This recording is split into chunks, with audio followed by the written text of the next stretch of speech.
નમસ્કાર દર્શક મિત્રો, માતૃરક્ષા ન્યૂઝમાં આપ સૌનું હાર્દિક સ્વાગત છે। સ્વતંત્રતા પર્વ નિમિત્તે પાત્રા તાલુકાના ડબકા ગામે ભવ્ય તિરંગા યાત્રા સાથે વૃક્ષારોપણ કરવામાં આવ્યું હતું। ડબકા ગામે તિરંગા યાત્રાનું પાત્રાના ધારાસભ્ય ચૈતન્યસિંહ ઝાલાએ પ્રસ્થાન કરાવ્યું હતું। તિરંગા યાત્રા ડબકા ગામ વિવિધ વિસ્તારોમાં નીકળી હતી। સ્વતંત્રતા પર્વની દેશભરમાં ઉત્સાહભેર ઉજવણી કરવામાં આવી છે। વડોદરા જિલ્લાના અનેક શહેરો અને નગરો તેમજ ગામોમાં પણ ઉત્સાહભેર ઉજવણી કરવામાં આવી છે, જેના ભાગરૂપે પાત્રા તાલુકાના ડબકા ગામે તિરંગા યાત્રાનું ભવ્ય આયોજન કરાયું હતું। હાઈસ્કૂલથી નીકળેલી તિરંગા યાત્રાનું પ્રસ્થાન પાત્રાના ધારાસભ્ય ચૈતન્યસિંહ ઝાલાએ કરાવ્યું હતું।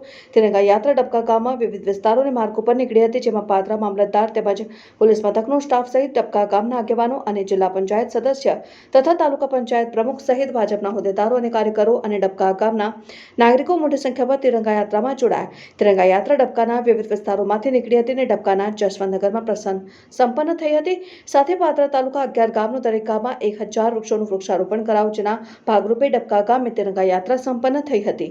તે સ્થળે પાત્રા ધારાસભ્ય અને આગેવાનો સહિત બાળકોના હસ્તે વૃક્ષારોપણ કરાયું હતું। આમ વડાપ્રધાન મોદીજીએ કરેલા આહવાનમાં 11000 વૃક્ષોનું વાવેતર સાથે જતન કરવાના સંકલ્પ લેવામાં આવ્યા હતા અને કાર્યક્રમમાં પાત્રા ધારાસભ્ય સહિત ભાજપ તાલુકાના પ્રમુખ અને મહામંત્રી સહિત ભાજપના હોદ્દેદારો ઉપસ્થિત રહ્યા હતા। સાથે ડબકા હાઈસ્કૂલ અને પ્રાથમિક શાળાના બાળકો અને નાગરિકોએ પણ વૃક્ષારોપણ કર્યું હતું। ભારતીય સંસ્કૃતિ પ્રમાણે આપણે કોઈ પણ તહેવાર એ ઘણા દિવસો ઉજવતા રહ્યા છે। તેવી જ રીતે આઝાદીનો પર્વ એ આપણો રાષ્ટ્રીય પર્વ છે। આ એક રાષ્ટ્રીય તહેવાર છે, તેને પણ એક સપ્તાહ માટે ઉજવવામાં આવે તેના માટે તારીખ 7 થી 14 ઓગસ્ટ માટે હર ઘર તિરંગા અને તિરંગા યાત્રાનું આયોજન એ કેન્દ્ર સરકાર દ્વારા આપવામાં આવેલું છે।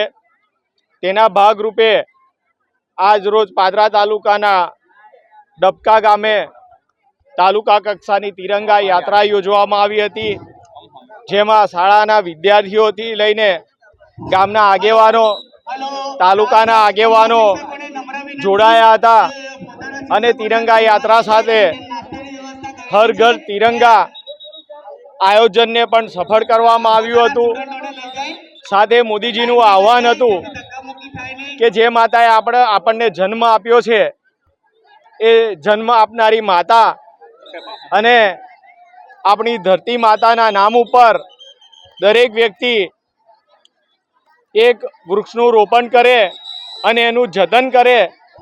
તો આ આયોજનના ભાગરૂપે પાદરા તાલુકાના 11 ગામમાં દર ગામ દીઠ 1000 એવા 11000 વૃક્ષોનું રોપણ અને તેનું જતન કરવાનું કાર્યક્રમ પણ યોજવામાં આવેલો હતો।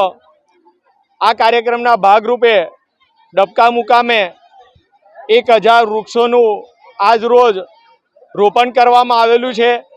આ 1000 વૃક્ષો એ 1000 વ્યક્તિઓ દ્વારા રોપણ કરવામાં આવ્યું છે અને આ તમામ વૃક્ષોનું જતન કરીને તેને ઉછેરવામાં આવશે, જેથી કરીને એક પેડ માં કે નામ, જેવી રીતે માતાએ આપણને ઉછેર્યા છે એ માતાના નામ પર આપણે વૃક્ષોનું જતન કરીને ઉછેર કરી શકીએ તે પ્રમાણેનું આયોજન આજ રોજ સૌ નાગરિકોએ ભેગા થઈને કર્યું છે।